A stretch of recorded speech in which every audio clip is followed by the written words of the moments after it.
పరీక్షలు సజావుగా ఎలాంటి ఇబ్బందులు లేకుండా జరగాలంటే ఇన్విజిలేటర్ల పాత్ర చాలా కీలకం. అందుకే ఈ ఎస్ఎస్సి మార్చ్ 2026 పరీక్షల కోసం ఇన్విజిలేటర్లు ఏం చెయ్యాలి, వాళ్ల బాధ్యతలు ఏంటి అనే విషయాల్ని ఇప్పుడు స్టెప్ బై స్టెప్ వివరంగా చూద్దాం. సరే, మొదలుపెట్టేద్దాం. అన్నిటికన్నా ముందు పరీక్ష రోజు మన టైంలైన్ ఎలా ఉండాలో చూద్దాం. ప్రతి సమయం వెనుక ఒక ముఖ్యమైన బాధ్యత ఉంది. దీన్ని మనం కరెక్ట్గా పాటిస్తే ఎలాంటి టెన్షన్ లేకుండా అంత స్మూత్గా జరిగిపోతుంది. పరీక్ష సక్సెస్ అవ్వాలంటే మన ప్రిపరేషన్ సరిగ్గా ఉండాలి.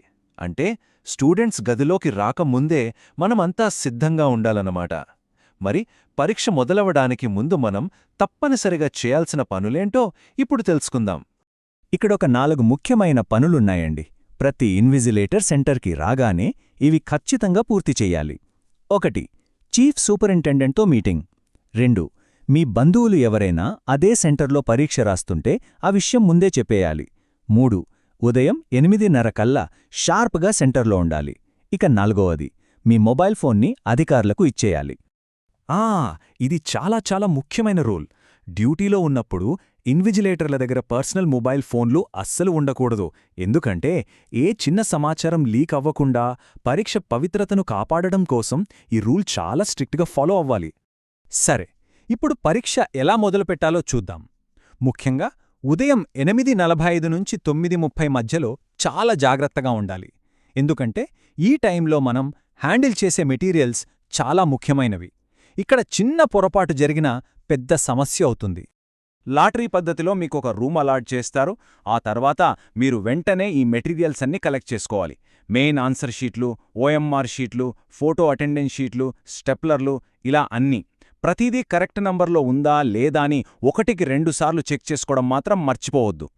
ఇక్కడ మరో ముఖ్యమైన విషయం, మీ చేతికి వచ్చిన ఓఎంఆర్ షీట్ ఆ రోజు జరగబోయే సబ్జెక్టుదేనా కాదా అని మీరే స్వయంగా చెక్ చేసుకోవాలి. ఓఎంఆర్ అంటే తెలుసు కదా, ఆప్టికల్ మార్క్ రికగ్నిషన్ షీట్.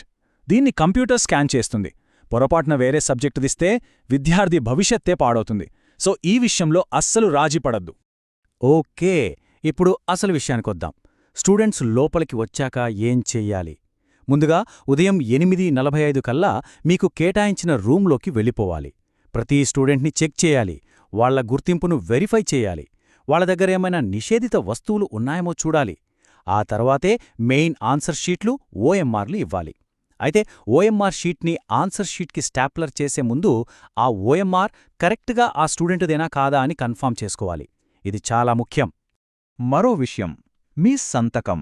అవును, ఆన్సర్ షీట్ మీద, ఓఎంఆర్ షీట్ మీద, రెండిటి మీద దానికి కేటాయించిన చోట ఇన్విజిలేటర్ సంతకం ఖచ్చితంగా ఉండాలి. అదే అధికారిక ధృవీకరణమన్నమాట. పరీక్ష మొదలైన తర్వాత మన డ్యూటీ మారిపోతుంది. ఇంకా పేపర్లో పంచడం లాంటివి ఉండవు. మన పూర్తి ఫోకస్ సూపర్విజన్ మీదే ఉండాలి. రూంలో అంతా ప్రశాంతంగా, డిసిప్లిన్డ్గా ఉండేలా చూసుకోవడం మన బాధ్యత. ఈ ఒక్క మాట గుర్తుంచుకుంటే చాలు, నిష్పక్షపాతంగా, జాగరూకతతో ఉండండి.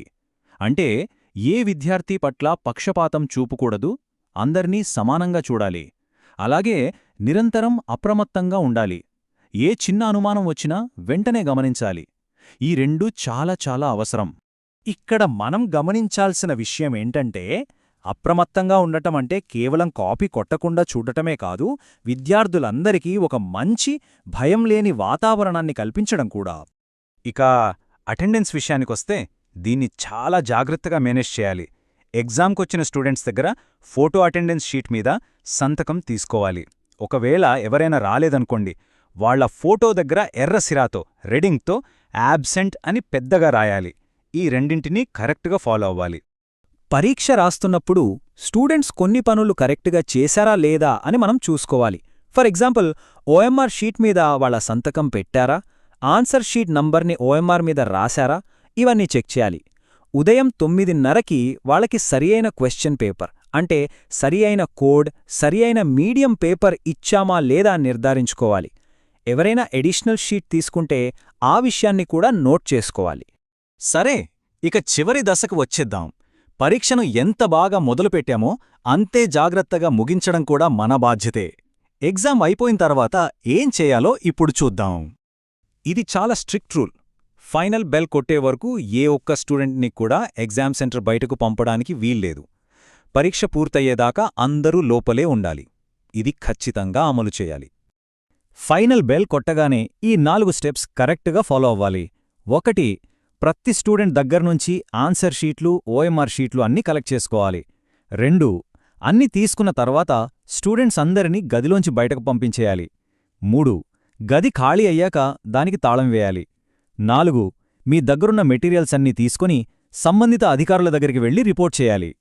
మీ చివరి డ్యూటీ ఏంటంటే ఆ రోజు హాజరు వివరాలు, ఇంకా ఏవైనా ప్రత్యేక సంఘటనలు జరిగి ఉంటే వాటన్నిటిని గురించి అధికారులకు ఒక పూర్తి రిపోర్ట్ ఇవ్వాలి.